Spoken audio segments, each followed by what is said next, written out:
Alassane Ouattara et Soro Guillaume. Vous savez, il ne faut pas vous donner raison à Gbagbo Laurent. Un jour, Gbagbo disait à Soro qu'aujourd'hui, tu es opposé à moi. Moi, tu n'es pas un problème pour moi parce que tu es mon enfant, c'est moi qui t'ai fait. Tu es mon enfant. Mais demain, où tu vas faire amitié là, tu vas le regretter parce que vous deux, vous êtes de même famille. Un va vouloir faire de l'ombrage sur l'autre, ça va être pas là. Tout le monde n'est pas de même famille, vous allez le regretter. C'est ce qui est en train de venir là. Je n'aimerais pas que des gens donnent raison à Gbagbo Laurent. Faites de telle sorte qu'aujourd'hui, des gens sont assis, même des gens qui sont du camp de Soro Guillaume aujourd'hui, qui sont assis, des gens qui ont Alain Le Bognon des temps, regardent aujourd'hui Gbagbo Laurent. Je sens ça dans leur comportement. Ça fait toujours très attention, Monsieur le Président. Aujourd'hui, qu'on le veut ou pas, dans le Nord, vous êtes devenu aujourd'hui le leader du Nord. C'est que vous avez été, vous comme leader. Vous savez pourquoi est-ce que vous avez été leader comme dans le Nord? Mais c'est parce que des gens vous ont maltraité, des gens vous ont humilié. Et ça fait que tout le monde était braqué contre ces personnes-là, rien que pour vous rendre hommage, rien que pour laver la front, rien que pour vous enlever de l'humiliation. Moi-même qui vous parle, lorsque j'ai vu votre mère être interrogée par des gens qui ont envoyé Henri Konan Bédié, j'ai piqué une crise, j'ai dit ces gens de personnes, je ne vais plus jamais les aimer, on va laver la front qu'ils ont fait à ce monsieur-là. Voilà comment nous tous, on a dit on va laver la front. Ça nous a causé ce que ça va nous causer. Nous on a fait des années ici sans salaire, mais ça nous a rien dit parce qu'on n'aime pas l'injustice. Moi j'aime pas l'injustice du coup. Vous êtes venus, c'est même l'injustice là, que vous avez la vie populaire, c'est même l'injustice que vous êtes en train de donner à Soro. Vous ne le voyez pas. Aujourd'hui, Soro est devenu le leader des gens du Nord. Ça c'est clair. Et puis, intervenez. Parce que j'ai l'impression que peut-être, même si vous ne maîtrisez pas la psychologie des Ivoiriens, mais Gon Coulibaly doit vous enseigner cela, qui vous disent non, Monsieur le Président, voilà beaucoup de choses. Au-delà de Côte d'Ivoire, et tout ce que vous voyez, ils se connaissent tous. Ils se connaissent tous. Ils mangent ensemble, ils dorment ensemble. Je me rappelle, est-ce que vous savez que même Amadou Soumarou, son meilleur ami, c'est Gbagbo Laurent? Vous savez que la femme d'Amadou Soumarou, elle appelle Gbagbo Laurent son deuxième mari? Est-ce que vous savez ça? Est-ce que vous savez qu'un jour, Gbagbo est parti intervenir dans les plans qu'ils ont fait? Et Gbagbo avait un sachet à la main.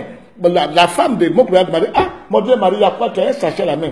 Et Gbagbo a dit, ah, je viens de vendre un terrain là. C'est l'argent qui est dans ce sachet là. Donc j'attends sa force. Si c'est perdu, je suis mort.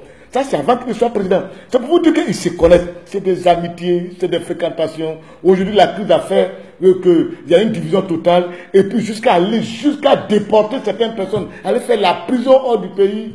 Donc pour des gens avec qui tu es resté pendant des années, je ne pense pas. Je ne pense pas qu'un homme comme Gon Coulibaly, un homme comme Mamadou Soumarou, un homme comme Ahmed Bakako puisse envoyer quelqu'un à la haie, quoi. Non, parce qu'ils se connaissent trop. Ils dorment ensemble, ils mangent ensemble. C'est vrai, il peut y avoir des divergences, mais il y a des choses qu'on peut régler entre nous parce qu'ils se connaissent. Donc, Monsieur le Président, peut-être c'est vous seulement qui manquez un peu à l'appel, la connaissance de toutes ces personnes parce que vous n'avez pas vécu trop ici. Donc, faisons très attention à ces amitiés-là. C'est des amitiés qui existent depuis longtemps. Aujourd'hui, chacun regarde l'autre en se méfiant. Mais faisons très attention, Monsieur le Président. C'est dangereux et c'est pas bien. Que Soro veuille devenir président de la République, il a fait quoi? Il n'a jamais contrarié votre mandat. Vous avez fait votre mandat, 2 mandats, pas de problème. Mais est-ce qu'il n'a pas le droit d'avoir des ambitions? Ce que vous avez eu comme ambition, et puis les BD vous ont blâmé, c'est une ambition que Soro a, vous voulez le blâmer. Alors donc BD avait raison de vous blâmer alors. C'est que c'est nous qui n'avons pas compris, donc on devait aider BD à vous blâmer. Parce que si aujourd'hui, on blâme quelqu'un qui a envie d'être président, que vous mettez les gens quittent de votre camp, mais pourquoi est-ce qu'on était con lorsque BD vous blâmait? C'est pas bon. On ne doit pas blâmer quelqu'un qui que ce soit. C'est pas du tout. Je dis ça qu'il faut qu'on vous le dise. Regardez par exemple, Monsieur le Président. Depuis que vous êtes président, on aimerait voir, quand on va se voir le terrain du golf, on va pas devant votre porte. Votre porte, c'est vide. Personne ne vient là-bas. Mais demandez au président de la République Houphouët-Boigny. Mais quand il était là, mais demandez sa maison, les gens sont rappelés devant son palais. C'est dû à quoi? On se connaît. Prenez le cas de Bédé lui-même là. Bédé lui-même là. Demandez si à la maison. Quand il va à Daoukro, des gens sont là devant sa porte. Même Gbagbo Laurent, au palais présidentiel, où il dormait chez Gbagbo, c'est au feu ici là. Toujours le matin, le monde est là. Il est reçu. Mais regardez chez vous. Personne n'est là. Votre cour est vide. Ça veut dire quoi? Ça veut dire que le sentiment d'amitié n'est pas installé entre nous. Vous devez créer ce petit truc qui nous manque. On sent que nous avons un chef d'État, mais on ne sent pas que nous avons un président de la République, nous avons un président de la nation, nous avons un grand frère. On ne le sent pas. On ne vous voit pas. On a nos problèmes, on est là. On ne sait pas qu'on a un grand frère qui est président de la République. Il ne nous communique comme nous. C'est-à-dire, entre vous et nous, c'est chef d'État qui existe et non pas un grand frère intent. On vous a déjà dit qu'en tant que chef d'État, vous devez vivre dans le peuple et non pas devant le peuple. Parce que vous vivez devant le peuple. Avant de vivre devant le peuple, il faut vivre dans le peuple pour comprendre de l'aspiration.